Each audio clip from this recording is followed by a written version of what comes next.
Well, dear students, after a series of revision work we did in mathematics class 9th, and we have already completed the surface area of cube and cuboid of three-dimensional solids.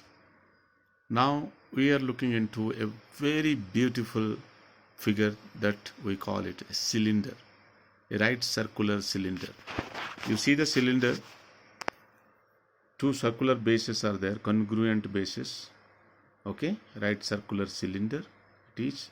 You have come across so many figures. You look around and you will find cylindrical, the pipe, the tubes, more or less the glasses, the jars and everything.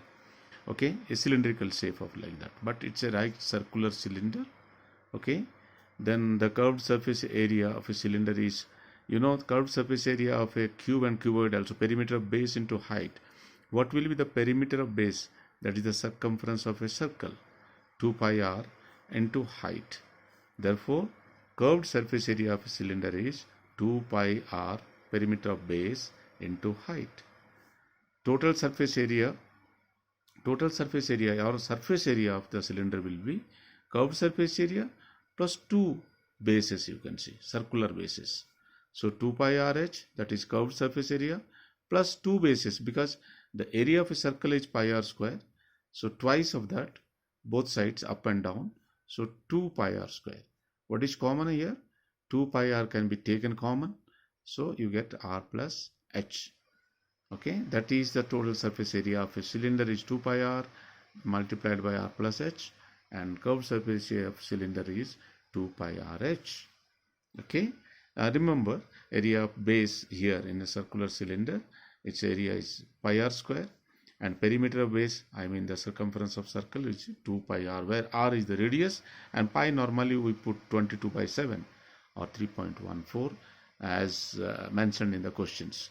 So normally we will go by 22/7 unless or otherwise it is mentioned that you use 3.14 in place of pi. Now what about a hollow cylinder? Hollow cylinders are many. There is a thickness. There will be a thickness. So thickness means there are two circles, inner circle and outer circle.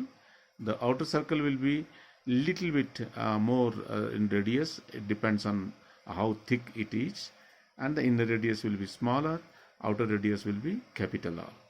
A hollow cylinder is one which is empty from inside and has some difference between external radius and internal radius as well. The thickness will be definitely external radius minus the internal radius.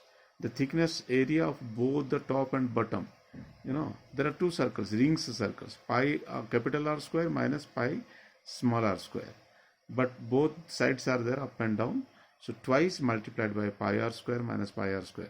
Capital R represents the external radius and this is internal radius.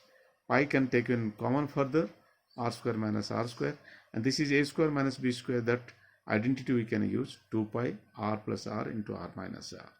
Okay, all these kind of questions, these formulae we will be applying in different various problems you will come across.